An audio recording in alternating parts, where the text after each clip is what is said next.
Hello friends, બાફેલા બટેટાની અંદર ફક્ત 1 કપ કાચા ચોખા નાખી અને બનાવો એક મજેદાર અને શાનદાર નાસ્તો. જો તમે એકવાર આ નાસ્તો બનાવશો તો બધાને ખૂબ જ ભાવશે અને ઘરમાં બધા વખાણ કરતા નહીં થાકે. તો એક વખત આ નાસ્તો ચોક્કસથી ટ્રાય કરજો. તો ચાલો બનાવવાનું શરૂ કરીએ. આ નાસ્તો બનાવવા માટે આપણે ફક્ત 1 કપ કાચા ચોખાને 2 કલાક પહેલાં પાણીમાં પલાળી દેવાના છે. તો અહીંયા તમે કોઈ પણ ચોખા લઈ શકો છો. અહીંયા છે ને મેં ભાત આપણે જે બનાવીએ છીએ ને નોર્મલી આપણે ઘરમાં રોજ એ જ ચોખાનો મેં ઉપયોગ કર્યો છે અને આ કપથી જ 1 કપ આપણે ચોખા લઈ લીધા છે.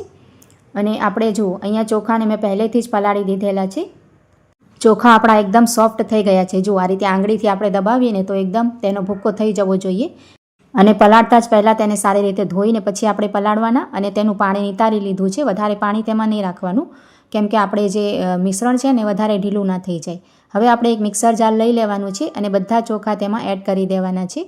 અને ચોખાને આપણે એકદમ ફાઇન પીસી લેવાના છે, કરકરા નથી રાખવાના. અને જો ન પીસાય ને તો આપણે 2 થી 3 ચમચી પાણી એડ કરવાનું, વધારે પાણી નહીં એડ કરવાનું. જુઓ અહીંયા મેં ચોખા પીસી લીધા છે અને તેની કન્સિસ્ટન્સી તમે જોઈ શકો છો. આ રીતે એકદમ સરસ આપણે સ્મૂથ પેસ્ટ બનીને તૈયાર થયું છે. આ રીતે આપણે ચોખા પીસવાના અને પાણી વધારે આપણે એડ નથી કર્યું એટલે આ રીતે થીક આપણે ઘાટું જ આપણે જે ખીરું છે ને ઘાટું જ રાખવાનું છે. તમે જોઈ શકો છો. તો અહીંયા આપણે ચોખા પીસીને તૈયાર કરી લેવાના અને હવે આપણે તેને એક સાઈડ ઉપર રાખીશું. અને ત્યાર પછી આપણે અહીંયા 2 બાફેલા બટેટા લઈ લીધા છે. તો બટેટાને આપણે નાના નાના પીસેસ કરી લઈશું. છરી વડે આ રીતે કાપી લેવાના. જુઓ તેના કટકા કરી લેવાના. અને બાફેલા બટેટા છે ને આપણે એક વાતનું ધ્યાન રાખવાનું કે ગરમ ન હોવા જોઈએ, ઠંડા એકદમ લેવાના. જુઓ મેં ફ્રીજમાં રાખેલા લીધા છે, એકદમ ઠંડા છે. જુઓ તમે જોઈ શકો છો. ગરમ બટેટા આપણે અહીંયા ઉપયોગ નથી કરવાનું. હવે આપણે તે જ મિક્સર જાર લઈ લેવાનું જેમાં આપણે ચોખા પીસ્યા હતા ને, તો આપણે બટેટાને પણ પીસવાના છે. એટલા માટે આપણે અહીંયા ગરમ બટેટાનો ઉપયોગ જરાય નથી કરવાનો. બટેટામાં પણ આપણે 2 થી 3 ચમચી પાણી નાખી દઈશું એટલે સારી રીતે તેનું પણ આપણે એકદમ ઝીણો પેસ્ટ બનાવવાનો છે, કરકરો નથી રાખવાનો. તો જુઓ અહીંયા બટેટાને પણ મેં પીસીને તૈયાર કરી લીધું છે. આ રીતે તૈયાર થયા છે. એકદમ તેના ઝીણા આપણે જરાય કટકા ન રહેવા જોઈએ. હવે આપણે ચોખામાં જ આપણે બટેટા પણ પીસેલા એડ કરી દેવાના. બધા જ બટેટાને આપણે આ રીતે મિક્સરમાંથી કાઢી અને ચોખાના મિશ્રણમાં નાખી દઈશું.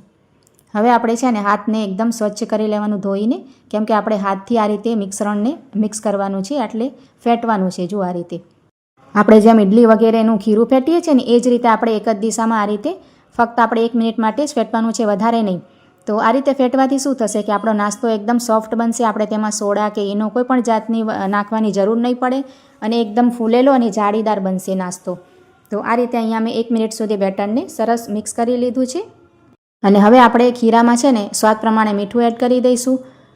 અડધી ચમચી એટલું જીરું એડ કરી દઈશું. આ નાસ્તામાં જીરાનો ટેસ્ટ ખૂબ જ સરસ આવે છે કેમ કે આ નાસ્તામાં વધારે મસાલે નથી પડતા. એટલે જુઓ 1/2 થી પોણી ચમચી જીરું નાખવાનું. અને અહીંયા આપણે ઝીણા સમારેલા ધાણા અને 1 લીલું મરચું સમારેલું ઝીણું આપણે નાખી દેવાનું છે. અહીંયા આપણે લાલ મરચાંનો કે હળદરનો કોઈ પણ જાતનો ઉપયોગ નથી કરવાનો. ખૂબ જ ઓછા મસાલા સાથે આ નાસ્તો તૈયાર થાય છે અને ખાવામાં તો ખૂબ જ ટેસ્ટી બને છે. તો અહીંયા મેં 1 જ મરચું નાખ્યું હતું કેમ કે મારું મરચું છે ને તીખું હતું. તમારે જો મોડા હોય ને તો 2 પણ સમારીને નાખી શકો છો. અને ઝીણા સમારેલા ધાણા સાથે મેં 2 થી 3 જે મીઠા લીમડાના પાન હોય છે ને તે પણ ઝીણા ઝીણા કટ કરીને રાખ્યા હતા. તો તે બધા એડ કરી દેશે. હવે આપણે ખીરો અહીંયા બિલકુલ તૈયાર થઈ ગયું છે. અને આપણે પહેલાંથી જ ગેસ ઉપર તેલ ગરમ કરવા મૂકી દેવાનું. સરસ ગરમ થાય ને તેલ તો આપણે ગેસને મીડિયમ આંચ પર રાખવાનું અને આ રીતે થોડું થોડું આપણે બેટર લઈ લેવાનું અને આ નાખતા જવાનું ગરમ તેલમાં.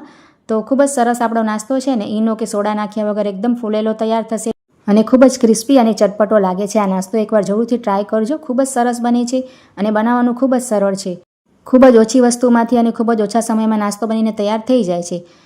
તો જો તમે વારંવાર મેથીના ગોટા કે ભજીયા બનાવીને કંટાળી ગયા હો ને તો આ રીતે આ નવો નાસ્તો તમે એકવાર ચોક્કસથી ટ્રાય કરજો. તમને ખૂબ જ ગમશે અને નાના મોટા બધાને ખૂબ જ ભાવશે. તો આ રીતે આપણે નાખી લીધા પછી આપણે છે ને તરત આપણે તેને ટચ નથી કરવાનું. આ રીતે બબલ્સ ઉપરથી થોડાક ઓછા થઈ જાય ને પછી આપણે તેને ઝારાથી ચેક કરી લઈશું. તો જુઓ એકદમ એના તળાતે પણ વધારે વાર નહીં લાગે અને ખૂબ જ સરસ એકદમ અંદરથી આપણો નાસ્તો સોફ્ટ અને જાળીદાર તમે જોઈ શકો છો. કેવું સરસ ટેક્સચર આવ્યું છે. આપણે એમાં ઈનો કે સોડાનો પણ ઉપયોગ નથી કર્યો. અને જુઓ સરસ આ રીતે કલર આવી જાય ને પછી આપણે તેને એક ઝારામાં નાખી અને તેલ નિતારીને આપણે પ્લેટમાં કાઢી લઈશું. તમે જોઈ શકો છો એકદમ ફૂલેલો નાસ્તો બનીને તૈયાર થયો છે અને ક્રિસ્પી પણ ખૂબ જ બને છે. હવે આપણે ખીરામાંથી બીજી વખત પણ આ જ રીતે પ્રોસેસથી જુઓ નાસ્તો બનાવીને તૈયાર કરી લેવાનો છે.